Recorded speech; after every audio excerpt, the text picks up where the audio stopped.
So heteronuclear bonds. So of course, not all bonds are just between two species of the same type. Here we have the molecular orbital diagram of NO. And so the O orbitals are lower in energy than N since we have a larger effective nuclear charge. So they will be lower in energy. Those electrons are more tightly bound to the oxygen atom. And so it looks pretty much the same, but sort of tilted because all of the oxygen orbitals are lower. And here is one useful qualitative tidbit about molecular orbital theory. Molecular orbitals are more like those they are closer in energy to. So if we look at the sigma 2s orbital, so the sigma 2s orbital is closer in energy to, here's the energy difference to the, between the,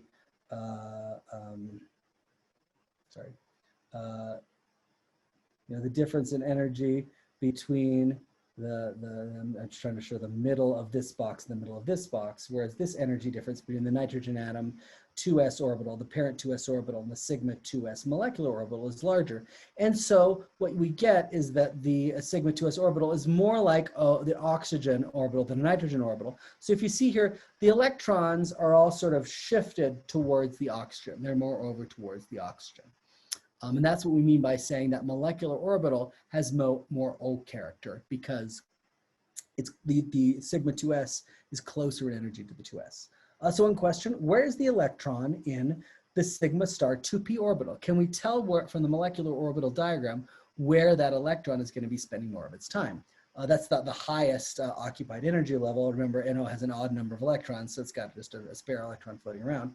Well, from this, we see that, assuming this diagram is qualitatively correct, that sigma star 2p is more like a nitrogen 2p orbital. And thus, that orbital will be more sort of over here. It'll still be shared, but it'll be more over on the nitrogen side. So that's where that electron, that lone electron, will be spending most of its time. So although you can tell that the more electronegative one with the larger effective nuclear charge will have lower energy levels, the exact amount lower, you just have to gauge. That's a qualitative. This is a qualitative picture, not a fully quantitative picture. Okay, so that's what we do with heteronuclear. So one other concept that's important in molecular orbital diagrams is the idea of non-bonding orbitals. Some orbitals don't actually participate in combinations. For example, if we look at fluorine, the 2s atomic orbital of fluorine, because of the much larger because of the much larger, more positive charge in the nucleus, that 2s orbital is much lower in energy than the 1s orbital of hydrogen. Hydrogen is only donating one orbital, and that orbital is actually nowhere near in energy with the s orbitals of fluorine. The 1s is like completely out of the picture, but even the 2s is much lower energy. So the molecular orbital of HF is actually purely the 2s orbital of fluorine. And so those electrons from fluorine just get donated right over. The 1s orbital of hydrogen forms a sigma bond with the 2px, but because of the energy differences, because they're lower in energy, the 2py and 2pz don't actually participate in that. So they have again, this is somewhat qualitative, but it has to do with the energy differences. So the sigma bond has significantly more character of 2px than it does of 1s of hydrogen. And the 2py, 2pz, they have the same energy. Because they have the same energy, they're non-bonding orbitals. They don't participate in the bond order at all. And so non-bonding electrons don't count in the bond order. So let's go through and figure out what the bond order is for fluorine. Well, the number of bonding electrons, well, these 6 electrons are all non-bonding. So we actually only have 2 bonding electrons.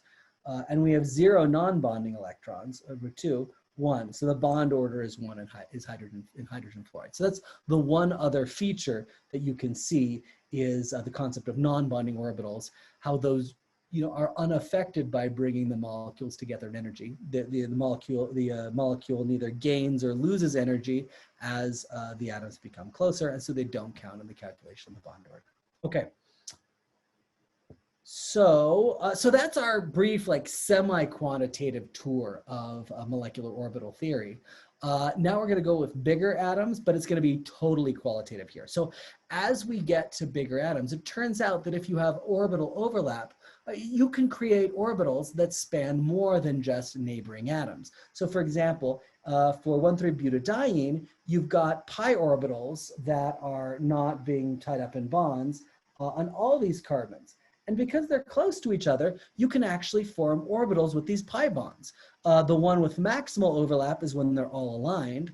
When you have 2 positive and 2 negative, then you would get this pattern. So there's 4 orbitals. There's 4 atomic orbitals here, right? There's 4 p orbitals. So these are the 4 molecular orbitals you get from the p's there. You get, this is the lowest energy orbital when they're all aligned. 1 node is the next lowest one, where 2 are up or 2 are down.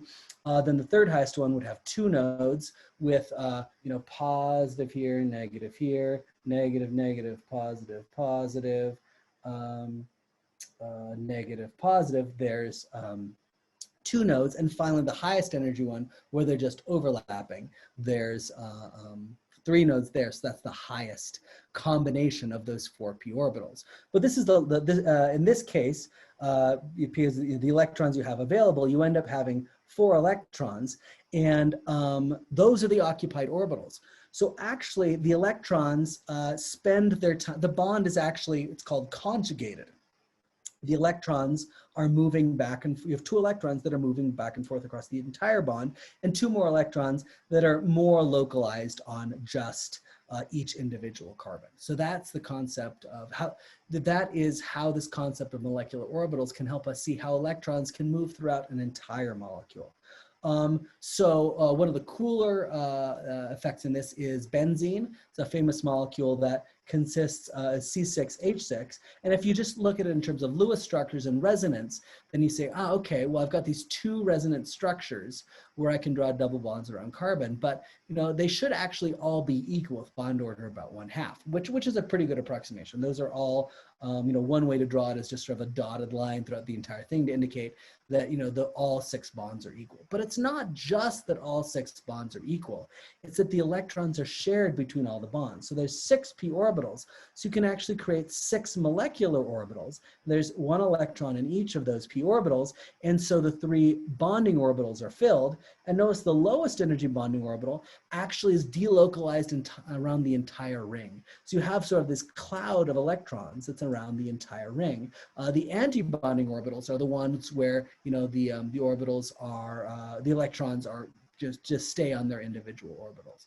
So I'm sorry, actually, no, it's more precise to say not that they stay in their single orbitals, but that it's a very high energy orbital.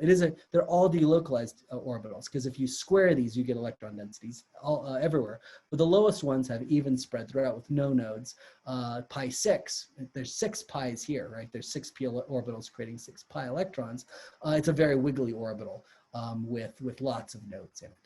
So again, we're certainly not doing calculations here, but those are the orbitals you get out in this case, where it's not just you have 6 equal bonds, it's that you have orbitals that surround the entire molecule.